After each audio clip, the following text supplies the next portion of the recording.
A little slow start this morning. Went out, decided to get out of the edit area for a while. Out at the store with my wife, doing a little shopping and walking through a mall here. Very rare day off. So again, I wanted to get on and remind everybody about Sunday at noon. This coming Sunday will be my first vertical live stream answering questions and answers about acting, directing, and editing. So yeah, those are my main areas that I focus on, and I'll be talking to you guys about those for about an hour. Depending on how it goes, we'll see. It could be a little bit shorter than an hour, or it could be a little bit longer. If people get on and have a bunch of questions, I want to stay and try to answer as many as I can, especially if you're working on projects. That's really what I'm looking for. I like to answer questions that people have if they're in early development, they're thinking about creating something, they're thinking about getting started in the acting business, they're thinking about maybe making their own first short film or making another short film and trying to make it better, and also editing. I answer a lot of editing questions because I've been a long time editor. Started editing in college many years ago. Deck-to-deck editing, if any of you happen to remember what that was the process of having two video recording decks, mostly industrial type decks, that could accept the input from an edit controller. So it wasn't just a regular video deck that you used to watch VHS tapes on. It was either a 3/4 or Betacam or Betamax. Actually, there were even reel-to-reel video decks, 1-inch decks. They were gigantic machines though. So most people did their editing on machines like Sony machines. Sony and JVC were kind of like the leader in that field of video editing, machine to machine with an edit controller in the middle. Even Panasonic caught up and started making a lot of decks that people could use at home. I remember I was so happy when I got my first Panasonic deck-to-deck. I can't remember the name of the decks, but it was two matching decks for video editing, and it had an edit controller that went in the middle. And so it was a big advance for that time, and I was able to finally do cutting, like facilities that I would have to go and pay a lot per hour to edit in. So that just was some of the advances back then. We didn't have nonlinear editing, and then when nonlinear editing came out, that was another big giant advance. So it was a great way to know the beginning of what had to happen in a linear fashion to edit, and then being able to edit non-linear. If I wanted to edit the beginning of the movie or the end of the movie or jump around, that was the beauty, and still is the beauty of non-linear editing. As a matter of fact, I'm working on a project right now where some of the content was missing. It needed to be shot, and I kind of have a big deadline. I'm working on 3 projects at once, 2 short films and 1 feature. And so I'm editing them as the footage comes in. I'm on the feature right now, and some of those scenes are missing. So with nonlinear editing, I can just leave a spot and then go on to the next available scene and just keep cutting. And then when the other scenes come in, I can go back and move everything down the timeline and plug that scene in and edit right there. So, there's so many advances that nowadays people take for granted with video editing on computers.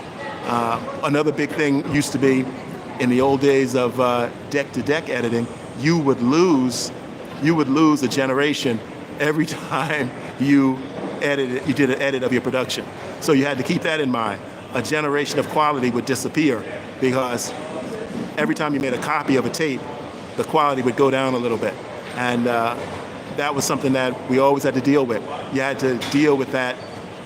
How can I make this edit? Or how can I make this dissolve? Or how can I do this special effect without losing a generation of quality as you're editing? So that's something that we don't even think about anymore. It just was funny because it just popped into my head that was something I had to deal with, always trying to figure out how we could edit and not lose generational quality of the final production.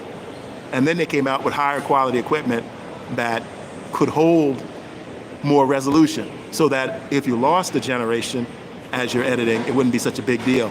I can't remember what it was called, D5 or something like that. It was another big Sony product. And it was a really a wonderful invention. And then along came, you know, computer storage of editing, and that solved that big problem, a problem that disappeared, that people don't even think about anymore. So, all right, I just wanted to do a quick little thing. I'm not going to be on here too long today. What I'm planning to work on right now, as soon as I jump off of this live version with you guys, I'm going to plan my outline for the live event Sunday. Again, I'm going to be talking about acting, directing, and editing, but I'm just going to plan some stuff to talk about in case I need to have some time while you guys ask questions.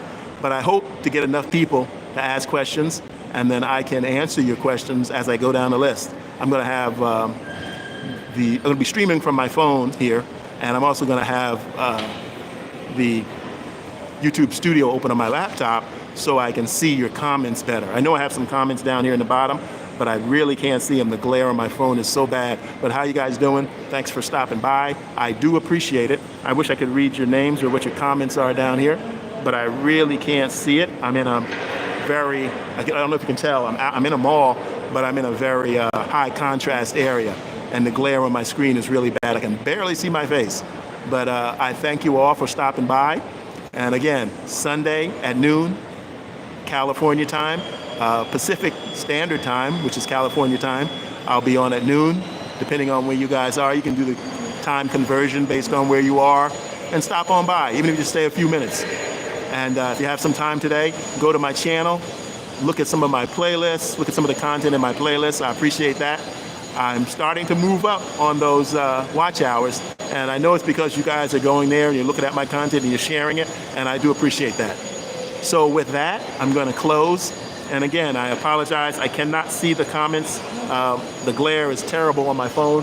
The sun is coming over my shoulder, as you can see. Actually, you can see the glare on the top of my head, and I can't see the phone. So I can't see the writing on the phone. But everyone who's saying comments, I appreciate it. Thanks for stopping by. I'm going to jump off now, and I'll probably see you again tomorrow morning. I'm going to be working from home, so I'll be able to see better, and I can make comments too. Let me see if I can. I can't see it, but anyway, thank you guys for stopping by. And if you haven't, please go to my channel and subscribe. Watch some of my content in the playlist. I appreciate that.